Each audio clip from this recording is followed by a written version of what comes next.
국민의힘 새 지도를 붙는 장원 선거인단 모바일 투표 첫날 투표율이 34.72%로 역대 최고치를 기록했습니다. 이재명 대표의 체포동의안 부결 이후 당내 내용이 커지는 가운데 민주당 지지율이 30%대가 무너졌다, 이런 조사도 나왔습니다. 이종근 시사평론가, 유용화 한국외대 초빙 교수 두 분과 함께 전국 현안 짚어보겠습니다. 안녕하십니까? 네, 안녕하세요. 예. 자, 오늘 먼저 이야기를 시작할 부분은 국민의힘 전당대회 투표 얘기부터 좀 해보도록 하겠습니다. 오늘 모바일 투표 첫날이었습니다. 투표율이 34.72%. 예상하셨나요? 아니요. 이 수치는 예상을 못했습니다. 네. 왜냐하면 지난번에 2021년도에 모바일 투표로 했을 때 당시에 네. 25.83%였거든요. 그런데 그때도 굉장히 많이 나왔다고 그랬어요. 예. 왜냐하면 당시가 코로나19이기 때문에 대면 그런 전당대회는 못했던 시기입니다. 그렇기 때문에 모바일에 어느 정도 높을 것이다라고 예상했지만 그 당시에도 화제가 됐었어요. 아, 적극적으로 막 투표를 하는구나. 그리고 정당을 바꾸려고 하는 의지가 많겠구나. 그런데 지금은 자그마치 8.89%포인트입니다. 예. 9%포인트나 높고 34%라는 건 어떤 의미를 갖느냐? 제가 생각할 때 지금 갑작스럽게 약 한 50만 명 정도가 근 1년 몇 개월 만에 늘어났거든요. 예. 이 50만 명이 넘는 그런 그 책임 당원들은 특정한 어떤 이슈가 있다. 즉, 예. 내가 이 정당에 들어와서 무엇인가를 하겠다라는 의지가 있었던 사람들이고, 그러니까 그렇지 않다면 예를 들어 조직을 동원해서 뭐 넣어달라, 당원을 동원하자, 이런 표가 아니라 사실 굉장히 적극적인 어떤, 왜냐하면 투표 결과가 그렇다면 그 이슈가 무엇이느냐라는 거 우리가 해석을 해봐야 되겠죠. 해석. 예. 자, 일단 그 해석에 대한 것을 짧게 말씀을 드리면, 말씀해 이 주세요. 전당대가 왜 열리느냐에 대한 이 의미부터 파악을 해봐야 돼요. 네. 이 전당대회 원래 정기적인 어떤 당대표가 정규 임기를 끝내서 하는 전당대회가 아닙니다. 예. 이준석 전 대표가 문제가 있고 그 문제와 관련해서 엄청나게 서로 간에 공방이 벌어지고 끝내는 법원의 판결까지 해석을 받아서 3차, 4차, 5차 가처분 소송 끝에 지금 이준석 대표가 물러나면서 갖게 되는 전당대회입니다. 예. 그렇다면 그때 당시 상황에 대한 판단을 이번에 결정을 하는 거예요, 투표로. 즉, 그렇게 이준석 대표가 물러나게 된 건 당시에 이 대통령에 대해서 반기를 들면서 집권 여당 대표로서 하지 말아야 될 일을 했기 때문에 당이 흔들리고 있다. 이것을 다시 정상화시켜야 된다라는 생각의 사람들도 분명히 있을 테고, 예. 또 이번에 적극적으로 투표한 층이 또 일부는 물론 이준석 대표를 그렇게까지 했었어야 됐나, 이 정당을 제대로 새롭게 다시 개혁하겠다라는 층도 있을 테고, 예. 문제는 어느 쪽이든 이 의사가 적극적이기 때문에 투표율이 굉장히 높아졌다라는 네. 겁니다. 적극성인데요. 네. 자, 말씀하신 것처럼 적극적인 이유를 두 가지를 말씀을 해주셨어요. 특수한 상황에 의한 그 부분에 대해서 심판을 하려는 것이냐, 아니면 지지를 하려는 것이냐, 어떻게 해석하실지도 궁금한데, 일단 여론조사에서는 김기현 후보가 예. 한 40% 선두를 달린 상황이에요. 자, 이런 상황에서 또 좀 특수한 상황이라면 이게 지금 과반이 넘어야 지금 이번에 끝나는 거고, 아니면 결선 투표로 가게 되는 상황인데 1위가 누가 될 것이냐, 혹은 결선 투표로 또 가게 될 것이냐, 이런 추측들도 지금 많은데 어떻게 보십니까? 지금 말씀하신 대로 예년에 비해서 전번 전당대회에 비해서 상당히 높은 투표율을 기록하고 있다는 것은 이후 이준석 대표 체제에서 많은 당원들이 들어오지 않았습니까? 청년 당원들. 그 청년 당원들이 투표했을 가능성이 상당히 있다고 볼 수밖에 없는 거죠. 그래요? 왜냐하면 예. 기존의 국민의힘의 전통적인 당원들, 그리고 모바일이기도 하고요, 그죠? 네, 예. 당원들은 항상 그분들은 하는 분들 아니겠어요? 하는 분들이고 항상 참여했던 분들인데, 근데 이제 그 통계는 없는 것 같은 영남에서 얼마나 투표율이 높으냐, 그것도 좀 예. 봐야 될 것 같고요. 그래서 지금 말씀하신 대로 예측은 김기현 후보가 1위를 하지 않겠냐, 네. 뭐 윤심의 영향을 굉장히 많이 받고 지지를 받고 있기 때문에 그렇다고 이제 판단을 하는 것인데, 이 뒤에 여론조사에서 얘기 나누겠습니다만은 이제 국민의힘 지지율은 상당히 올라가고 있어요, 지금, 그죠? 네. 그것이 이제 전당대 컨벤션 효과라는 것이 맞는 건데요. 반면에 중요한 사실은 윤석열 대통령에 대한 지지율은 행보를 하거나 예. 하락세를 보이고 있습니다. 예. 그러니까 당의 지지율이 올라가는데 대통령 지지율은 별로 그걸 같이 동조가 안 되는 거죠. 예, 탈동조 현상이라 할 수 있는 거죠. 이런 점에 비추어 봤을 때, 이게 최근에 여론조사니까 봤을 때 과연 윤석열 대통령이 직간접적으로 밀고 있는 김기현 후보가 당원들의 지지를 그만큼 받을 것이냐라는 부분에 대해서 상당히 의문될 수밖에 없는 것이죠. 당원 안에서도 좀 구분될 수 있으니까요. 그러니까 예. 그것이 만약에 국민의힘 다시 말씀드리면 국민의 지지율은 올라가는데 네. 대통령 지지율은 행보를 하거나 하락한단 말이죠. 예. 갤럽 조사에서 1%, 2% 하락했잖아요. 예, 예. 이런 거는 결국은 당신과 윤심이 동일하지 않다라는 겁니다. 결국 그 얘기는 다시 말씀드리면 예. 김기현 후보를 윤석열 대통령이 직간접적으로 지원하고 있고 윤핵관들이 적극적으로 지원하고 있는데 네네. 과연 당원들이 김기현을 과연 과반을 넘는 1위 예. 후보로 할 것이냐는 부분에 대해서는 물론 뚜껑은 열어봐야겠지만 네. 상당히 제가 봤을 때는 일반적인 여론조사의 예측과는 아니면 국민의힘 내부의 대통령실의 생각과는 다른 결과가 나올 수 있다라는 겁니다. 네네. 그래서 근데 1위를 안 하게 되면은 예. 결국 과반을 못 넘으면 1, 2위인데요. 예. 누가 2등이 될 것이라는 관점이 되는 그러니까요. 거죠. 예. 예. 안철수냐 아니면은 혹시 천하람이냐? 천하람이냐 이런 예. 점이 있는데 예. 근데 그것이 이제 관전 포인트가 되겠죠. 근데 워낙 김기현 후보는 지금 울산 KTX 문제가 생겨갖고 계속 다른 후보들이 공격했을 때는 저 후보가 대표가 됐을 때는 민주당에서 지금 TF팀까지 짰는데 예. 얼마나 공격하겠느냐라는 예. 문제. 또 이제 황교안 후보 같은 경우가 적극적으로 나서면서 김기현이가 대표가 되더라도 비대위 체제로 갈 것이다. 공천은 어차피 예. 명예대표까지 나오고 이런 부분이 있기 때문에 네. 저는 3월 8일 날 뚜껑을 열어봐야 할 것 같습니다. 그러니까 지금 분석을 해주신 부분에서 이제 여론조사의 어떤 당과 대통령에 대한 지지율 흐름을 보고 좀 분석을 해주셨어요. 또 분석하실 때 뭐 추측을 하는 그런 과학적인 근거들이 좀 다를 수 있는데, 자 지금 말씀해주신 것처럼 좀 1위 얘기는 했으니까요. 2위가 누가 될까지도 지금 관심 상황이에요. 물론 조금 전에 여쭤봤던 그 질문도 함께 답변을 해주시면 좋습니다. 결선 투표로 과연 갈 것이냐 이 부분도 같이 해서요. 네네 그렇습니다. 자 그런데 예. 여론조사의 어떤 흐름을 좀 봐야 될 것 같아요. 이번에 그 1차 아까 예비 투표가 있었죠. 6천 명과 관련해서 당원들 6천 명, 2천 명씩 여론조사 기관을 세 군데로 해갖고 실제 당원들에게 여론조사를 실시해서 지금의 어쨌든 컷오프가 이루어졌습니다. 네. 그때가 가장 중요한 게 뭐냐면 예. 그 직전까지는 여론조사 기관이 국민들을 대상으로 하면서 그렇죠. 그 지지율, 그러니까 지지하느냐 안 지지하느냐, 그렇죠. 그러니까 국민의힘을 지지하느냐, 당원이랑 그걸 상관없어요. 당원이 예. 아니고 예. 그렇게 해서 추려서 예측을 한 것이었는데 네. 당시에 컷오프는 실제로 당원들이었어요. 예. 그러면 그 당원들의 물론 순위는 좀 다르지만 어떠한 그 성향이 있었느냐를 한번 유추해 볼 수 있지 않겠습니까? 예. 근데 그 당원들의 어떤 성향이라든지 또는 그러니까 컷오프 시킨 그 의원들을 보면 여론조사의 순위와 거의 비슷했다라는 네. 겁니다. 그러니까 여론조사의 어떤 그 국민의힘 지지층과 당원들이 유리되지 아니한 어떤 느낌이 굉장히 강했고요. 두 번째는 네, 네. 저는 결선 투표가 이루어지지 않을 수도 있다라는 생각이 좀 과반을 넘길 것이다. 드는 게 뭐냐면 김기현 그러니까 김기현 전 원내대표, 김기현 후보의 어떤 자력으로서의 50%라는 요인보다도 네. 나머지 세 후보가 고르게 지금 중위권을 형성하고 있는 점, 이게 굉장히 사실은 김기현 후보한테 유리한 국면으로 가고 있다는 거거든요. 예. 이를테면 그 중에 처음에 양강 구도였어요. 그러니까 처음부터 1강 3중이 아니라 양강 구도였고 양강에 그다음에 2중 2강 2중의 구도여서 1강 3중의 구도로 갔다는 건 양강 구도였던 한 축이 지금 하락했다는 뜻이잖아요. 예. 하락해서 세 그 후보가 좀 고르게 지금 나눠 갖고 있다. 예. 지금 직전까지, 그러니까 이 투표가 시작되기 직전까지의 여론조사의 흐름에서 이 세 후보 중에 도드라지게 어떤 이슈를 판을 흔들 만한 어떤 이슈를 이끌면서 주도하는 후보가 없다는 것. 없다. 이게 지금 예. 결선 투표가 이루어질까 하는 점이거든요. 예. 그런데 이 세 후보가 각각 도드라지지 못하는 이유는 첫 번째, 안철수 후보는 구도에서 자신이 끼어들 여지가 없었어요.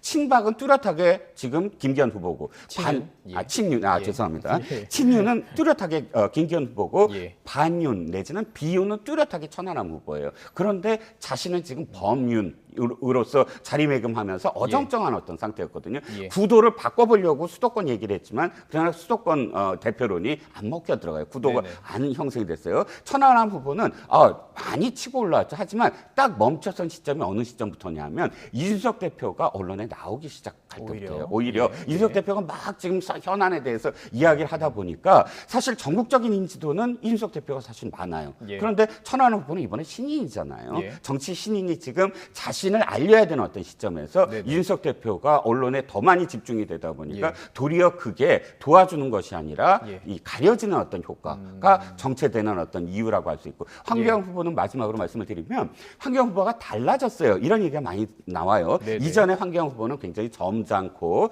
또 이 안정적이고 전문적이고 이런 캐릭터였는데 이번엔 김기현 후보의 그런 의혹에 대해서 가장 세게 발언을 해요. 뭐 예, 삭제하세요까지 발언을 해요. 그런데 처음에는 그것이 변했구나, 굉장히 승부사다 이렇게 예. 표현됐지만 실제로 캐릭터를 계속 보기에 국민 유권자들이 보기에 또는 당원들이 보기에 예. 아니 좀 안 맞는 옷을 입고 있다. 즉 이렇게 네거티브로 계속하면 기존의 어떤 캐릭터 자신이 포지티브하게 갖고 있던 네네. 캐릭터 이슈를 이야기하고 안정적으로 그것을 만들어내는 사람이라는 캐릭터에서 갑자기 싸움꾼으로 변하는 예. 그런 것이 지금 현재 이게 안정적인 어떤 캐릭터를 만들어내지 못하는 점. 그래서 이세호 후보가 고르게 지금 네네. 좀 단점을 갖고 있기 때문에 예. 고르게 한 사람이 치고 나와서 이강구도를 만들지 못하는 것. 네네. 이게 사실상 결선으로 갈 수 있는 어떤 단초가 될 수 있지 않을까 싶습니다. 선거 기간 중이기도 하니까 이제 세 네네. 분의 단점을 얘기해 주셨는데 김기현 후보 단점도 말씀해 주시죠. 김기현 후보 단점은 뚜렷하죠. 예. 뭐냐면 예. 지금 자신이 판을 이끌 수 있는 어떤 아젠다를 내놓지 아니하고 예. 연대로서 지금 계속 유지하고 있거든요. 무슨 연대, 무슨 연대, 무슨 네네. 연대, 무슨 연대. 이것이 사실상 선두에 있는 사람, 대선을 굳히려는 사람이 주로 하는 어떤 그런 방법이기는 하나. 왜냐하면 자신이 무엇인가를 얘기할 때 도리어 더 리스크가 크잖아요. 예. 이건 2위 이하의 후보들이 결정적으로 할 수 있는 전략이긴 한데 예. 문제는 이게 완전히 굳어질 때는 예. 에이 뭐 투표할 사람이 없네 하고 투표를 안 할 당원들도 예. 있다는 겁니다. 알겠습니다. 자, 공정하게 이제 다 후보들에 대한 얘기를 좀 들어봤습니다. 자, 그런데 이게 과연 막판에 좀 이슈가 될 수 있을지 궁금해요. 뭐냐면요. 경향신문에서 지금 단독 보도를 했습니다. 대통령실 행정관들이 그러니까 여러 카톡방에 막 들어가 있었던 거예요. 근데 여기 뭐 안철수 후보와 관련된 얘기들이 막 나왔던 내용이에요. 뭐 읽어보셨을 것 같은데 이게 과연 안철수 후보 측에서는 이게 어쨌든 이게 전모가 드러날 때까지 당대표 뽑으면 안 된다. 수사도 해야 된다. 이렇게 좀 압박하고 있는 상황인데 이게 좀 이슈가 될 수 있을까요? 글쎄 여기 이제 한간에는 어대현이라 그래서 어차피 대표는 김기현이다 이런 예. 얘기가 돌지 않습니까? 예. 대통령실의 행정관이 그렇게 개입했다라는 것은 결국 윤석열 대통령의 의중도 김기현 후보가 됐으면 좋겠다라는 것을 표현하고 있는 거고 이제 안철수 후보가 강하게 반발하는 것이죠. 왜냐하면 이제 대통령실에서 개입하게 되면은 당원들이 야 만약에 김기현이가 안 되면은 우리 윤석열 대통령의 전국 운영과 집권과도의 안정성이 해치는 거 아니냐. 그러니까 김기현을 찍어야겠다. 김기현이라는 인물보다도 그 사람이 대표를 잘할 것인지 아니면 이제 내년 총선에서 승리하는데 견인차 역할을 할 것인지 정말 집권 여당으로서의 민심도 전달하고 당심도 하면서 윤석열 대통령으로 정말 잘 될 수 있도록 도와준다. 이런 측면보다도 대통령이 원하니까 이 사람을 찍어야 되는 거 예. 아니냐. 뭐 예. 그런 부분들이 작동할 수 있기 때문에 안철수 후보는 상당히 불안한 것이죠. 근데 네네. 저것이 뭐 선관위에서 뭐 얼마나 조사할지 그건 알 수 없겠습니다. 그 SNS 방 들어가서 보면 다 나오거든요. 그거는. 근데 그런 거에 대한 조사하겠다는 얘기는 안 나오죠. 근데 안철수 후보가 지금 이제 아까 2위가 누가 될 것이냐. 안철수 후보를 저는 뭐 개인적으로 잘 모릅니다만은 개인적으로 참 안 됐어요. 그 밤중에 새벽에 예. 후보 예. 단일화까지 해서 예. 그다음에 아침에 발표하고 대선 과정 말씀하시는 예, 거죠? 그렇죠. 예. 사실상 다 못 바친 거 아닙니까? 그때 이제 장재현 의원이 굉장히 중요한 역할로 했던 걸 알고 있는데, 그랬었죠. 그리고 국무총리를 한 것도 아니고, 그다음에 이제 당 대표 좀 하려 그랬는데 예. 완전 윤핵관들이 그냥 달라붙어서 공격을 하고. 근데 지금 제가 보였을 때는 그러면서 지금 완전히 싸우고 있는 거 아닙니까? 안철수 후보도 그 점에 대해서 아주 공격하고 있는데, 네네. 저는 안철수 후보가 개인적으로 차기 총선의 공천까지도 걱정할 거라는 생각이 들어요.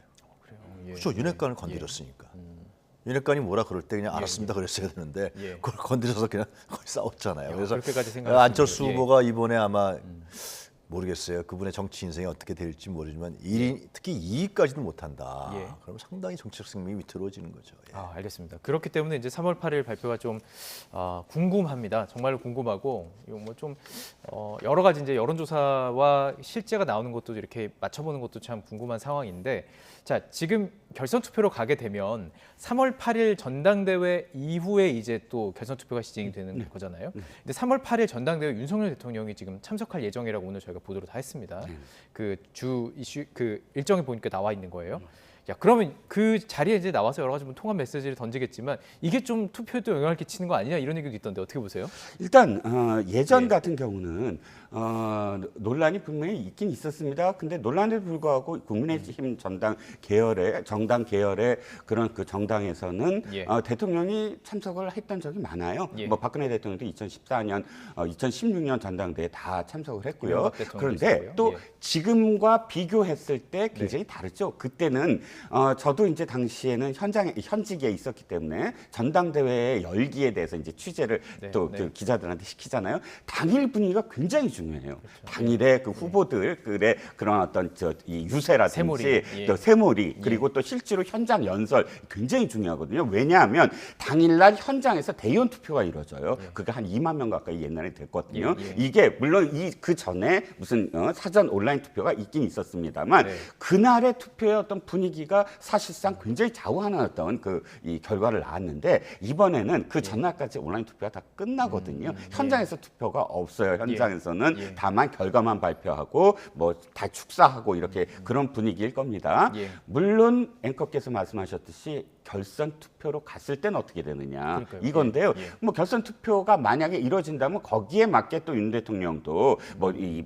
뭐랄지 연설이라든지 이런 것도 사실은 좀 더 저는 플랜 B도 전 있어야 된다고 보거든요. 결선 투표로 가는데 예. 거기서 화합을 하자라는 어떤 메시지가 또 어떤 또 개입의 어떤 여지도 있으니까 예. 다만 결선 투표가 안 이루어진다면 뭐 그건 개입의 논리가 없고 결선 예. 투표가 이루어진다면 거기에 걸맞게 대통령이 현장에서 저는 거기에 그 어떤 대응을 플랜 B를 하셔야 된다고 봅니다. 예, 알겠습니다. 3월 8일 정말 어떤 결과가 나올지 저는 이제 뭐 당일날 또 계속 뉴스를 해야 되기 때문에 더 관심 갖고 볼 텐데요. 자, 그렇다면 이 전당대회 이튿날이 봤더니요 대선 1주년이에요. 조금 전에 말씀하셨으니까요. 물론 취임식이 이제 5월이었지만 대선 1주년 대통령 지지율을 좀 살펴볼 필요가 있을 텐데 말씀하셨던 것처럼 잘하고 있다가 이제 36%였고 잘못하고 있다가 55%였습니다. 이제 저희가 그래픽을 보여드릴 텐데. 큰 추세를 보면은 30% 그냥 그 박스권에 머물러 있는 거예요. 뭐 어떻게 보십니까? 지금 이 조금 전에 분석을 해주셨지만 이 지지율만 가지고 좀 여쭤보고 싶은데요. 그 전당대 효과를 좀 보면은 윤석열 대통령 지지율이 좀 올라가겠죠. 예. 전당대 컨벤션 효과를. 그런데 지금 모르겠습니다. 그날 8일 날 김기현 후보가 과반을 못 넘으면은 대통령은 참석을 했는데 뭐가 좀 이상한 현상이 발생하는 거죠. 대통령이 그날 참석한다는 것은 여러 가지 정치적 의미가 있는 거 아니겠습니까? 그렇게 하면 며칠 뒤에 또 투표가 정해지고 그러면 또 이제 누가 될지 모르는 상황이 발생하고 윤심을 얻지 못하는 예. 이런 후보가 될 수. 그럼 이제 대통령 지지율에도 영향을 미치죠. 근데 그것이 왜냐하면 당에서 받쳐주지를 못하니까 그런 부분이 첫 번째 있을 것이고요. 그리고 두 번째는 전당대회가 좀 더 축제장이 돼서 국민의힘이 하나로 뭉쳐서 그것이 하나로 뭉쳐서 윤석열 대통령과 어떤 같이 함께 가는 이렇게 가야 되는데 전당대회가 좀 잡음이 굉장히 많지 않습니까? 뭐 이준석 제거 그다음에 나경원 뭐 유승민 그다음 안철수까지 서로 간에 지직탁 싸움을 하기 때문에 그것이 대통령 지지율에 어떤 직접적 연관성이 있을 것이냐 오늘 생각하기 어려워요. 예. 근데 이제 그 다음에 이제 1주년이 됐을 때 대통령 지지율 어땠냐 그랬을 때 제가 좀 혹독하게 좀 말씀을 드리면은 과연 윤석열 정부가 탄생한 지 1년이 됐는데 무엇을 했냐라는 측면에서 평가할 수밖에 없는 겁니다. 국민들 입장에 봤을 때 우리 삶이 나아졌느냐, 네네. 경제와 물가를 잡았느냐, 외교안보 국방은 어떻게 됐느냐라는 예. 문제. 특히 3.1절 기념사에서 예를 들면 일제 식민사관에 비슷한 얘기를 한 거 아니냐 이러한 비난까지도 받았었단 말이죠. 이러한 부분에서 봤을 때 윤석열 정부가 1주년이 됐는데 한 것이 무엇이냐라는 평가에 대해서는 제가 봤을 때는 그렇게 정책이나 이런 게 도드라진 게 없어요. 없다. 예. 외국에 나갔을 때는 또 설화에 또 있었고. 반면에 그럼 윤석열 정부 한 것이 무엇이냐 봤을 때는 문재인, 이재명, 전임 정부에 대해서 그리고 자기와 경쟁을 벌였던 정치적 경쟁자에 대해서 예. 혹독한 수사를 했단 말이죠. 압수수색 펼치고. 과연 이런 부분에 대해서 평가를 국민들이 물론 이제 30%는 있습니다. 예. 아주 상당히 지지층들이 우파에 있는 분들이 있죠. 예. 그분들은 지지를 하겠지만 과연 40%, 50%까지 가는 예. 이러한 지지율을 나타내기는 향후에 윤 정부가 그 정책을 과감하게 바꿔서 네네. 그렇기 전에는 쉽지 않을 것이다 이런 말씀을 드립니다. 예. 그렇기 때문에 지금 3월 8일 이후에 어떤 메시지가 나오느냐, 그래서 지금 관심을 받는 겁니다. 이제 집권 2년 차로 들어가는 상황 속에서 어떤 메시지, 어떤 것을 강조할지가 관심이기 때문인데요. 자, 조금 이제 질문을 바꿔서 주제를 좀 바꿔보도록 하겠습니다. 이제 민주당 상황들을 좀 살펴볼 텐데요. 먼저 정당 지지율을 좀 짚고 계속 이야기를 나눠가죠. 조금 전에 말씀해 주셨던 것처럼 국민의힘의 경우는 지난주 조사보다 2%포인트가 상승을 했습니다. 사실 그렇게 큰 포인트는 아니에요. 오차 범위 안에 있긴 있습니다. 민주당이 그런데 5%포인트가 떨어지면서 이 추이를 볼 때는 좀 민주당이 떨어지고 있는 상황입니다. 여러 분석들이 있었어요. 이게 뭐 민주당 안에서 그 민주당 이재명 대표 관련해 체포한 표결 사태 뭐 내용이다, 이것 때문이다, 뭐 이런 얘기도 있는데 어떻게 보시는지요? 일단 정당 지지율이나 혹은 예. 대통령의 긍부정이나 같은 여론조사 기관에서 같은 표본으로 하는 거잖아요. 네네. 그렇다면 같은 잣대로 이제 바라봐야 된다고 생각을 하고요. 네.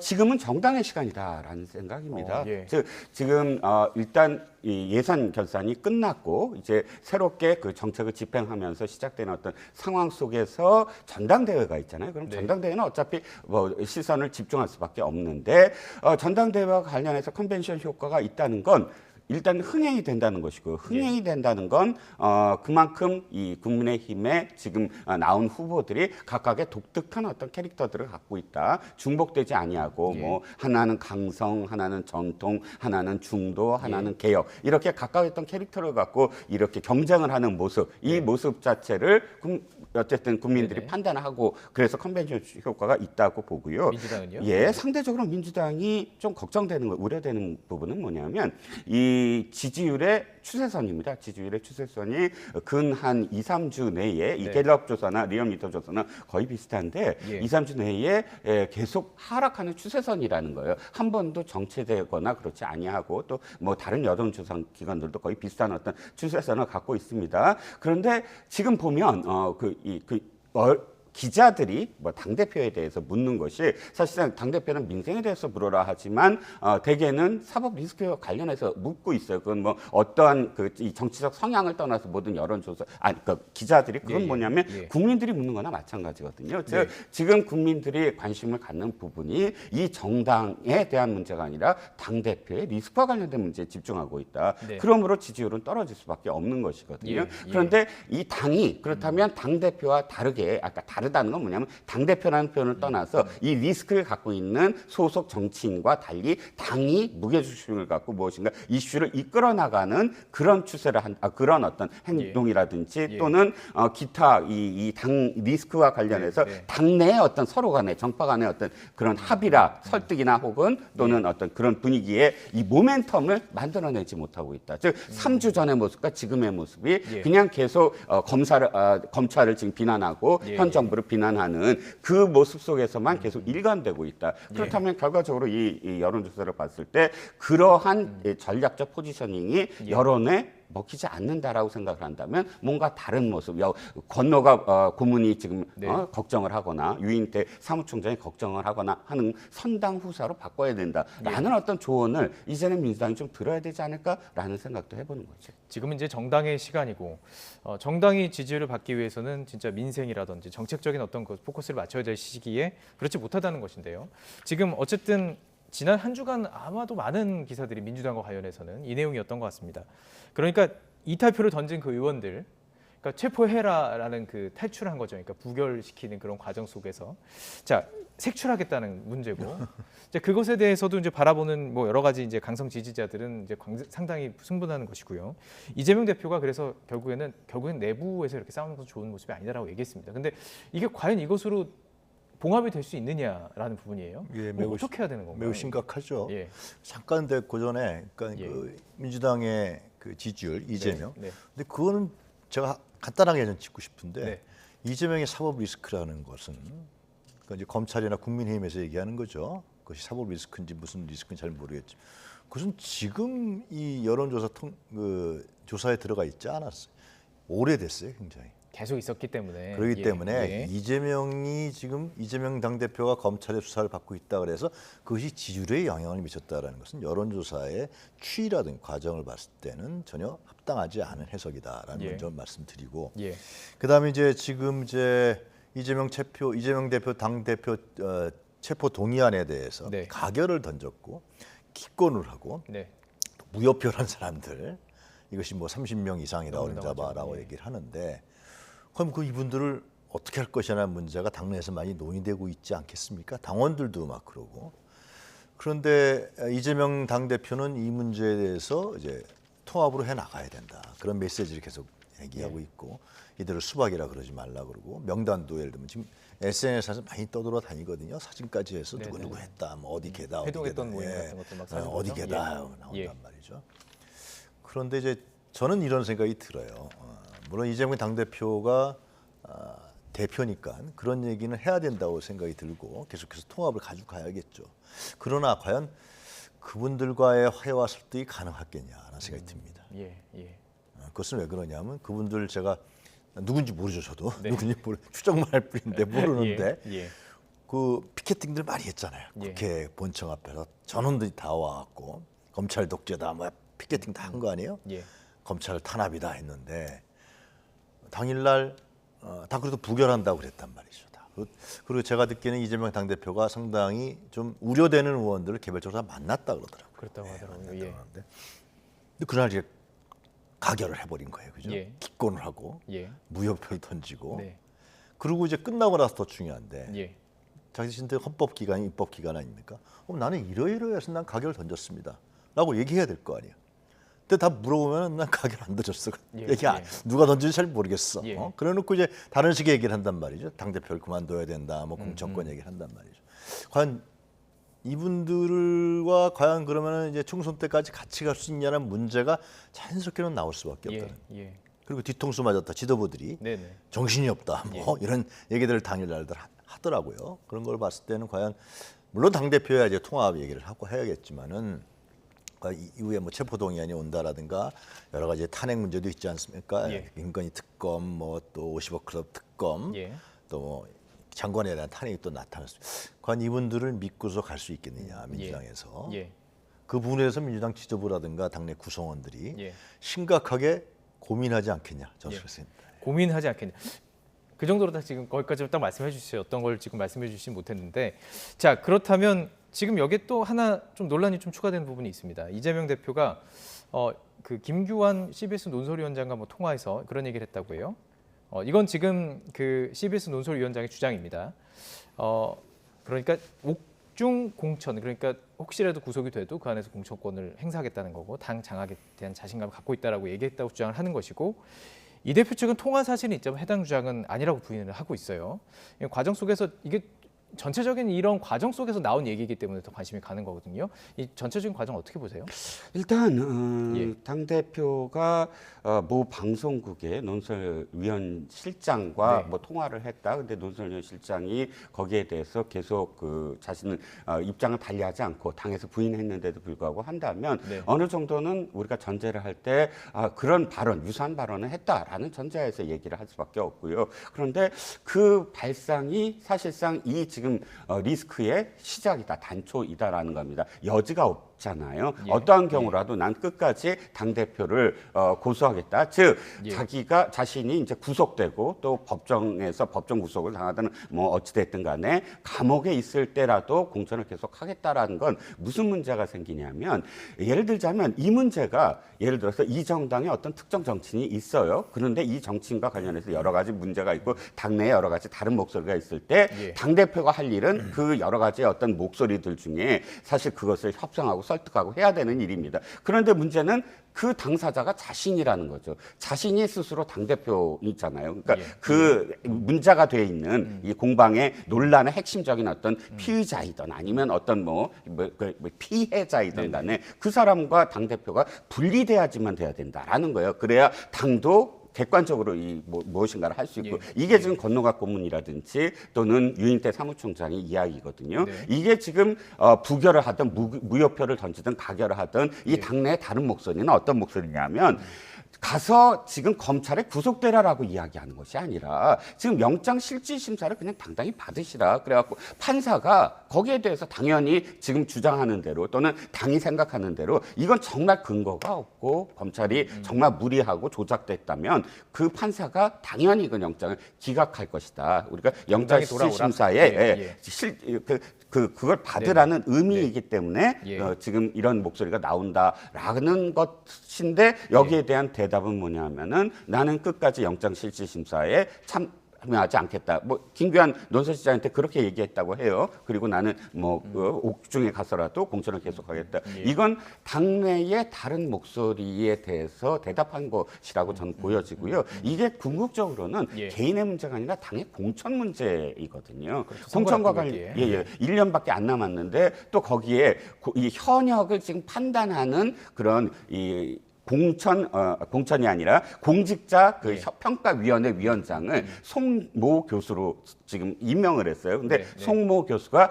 전북연대라고 해서 친명 그러니까 이재명 후보를 지원하는 그 모임에 적극적으로 참여했던 교수였습니다. 그러면 이 지금 현역으로 봤을 때 보통 물갈이가 한 30%에서 40% 현역을 물갈이하지 않습니까? 거기에 대한 대상은 비명계가 될 것이다라는 지금 그 생각을 할 수밖에 없고 그런데 여기에 옥중에서라도 공천을 계속하겠다라는 것은 어쨌든 당내에서 불안해하는 의원들이 있을 수밖에 없는 거죠.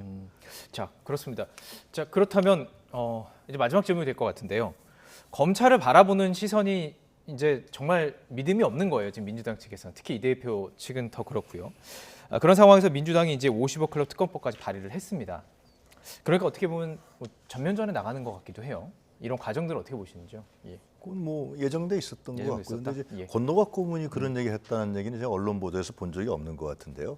자꾸 두 번이나 말씀하셨고 제가 그리고 옥중공천 얘기한 거는 그제 언론인의 얘기인데 강한 의사를 표명한 거겠죠. 그것이 어떤 얘기 있었는지 잘 모릅니다만 제가 그분 CBS 논설위원장하고 통화는 안 해봤습니다만 하여튼간에 강하게 자기는 검찰 수사에 대해서 거부하고, 그러니까 체포영장이 또 들어야 돼.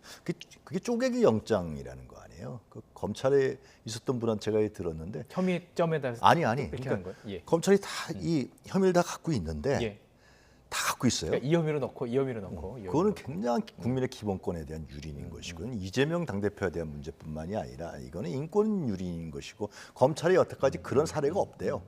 그분은 그래서 이 쪼개기 영장 청구를 못할 거라 그러더라고.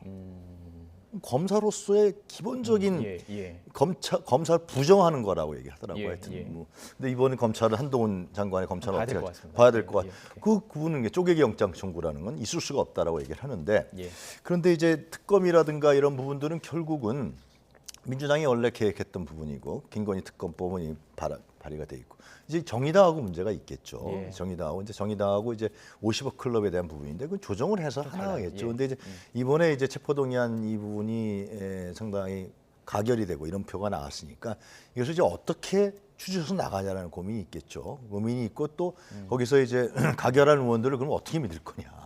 그 사람들 과연 특검법 했는데 당론을까지 정했는데 들어가서 다르게 하는 거 아니냐 이런 고민이 사실 민주당 지도부에는 상당히 있을 거다라는 생각이 듭니다. 민주당 얘기하실 때는 고민이 많다 계속 얘기하시고 계시는데요.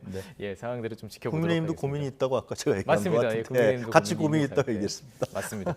선거를 앞두고 사실 공천이라는 어떤 권력을 놓고 근데 공천이라는 게요. 잠깐만 공천이라는 게 룰이 있는 것이고 이게 투명하고 공개적으로 당원과 국민들에 의해서 받지 않으면은 그 당은 망합니다. 총선을 치를 수가 없어요. 알겠습니다. 자꾸만 이제 공천하는데 그분들은 아마 공천을 여태까지 관례에 의해서 개보 딜을 통한 공천 이런 생각만 하면서 자꾸만 공천권을 내려놔라 그렇게 얘기하는 거 아닌가 싶습니다.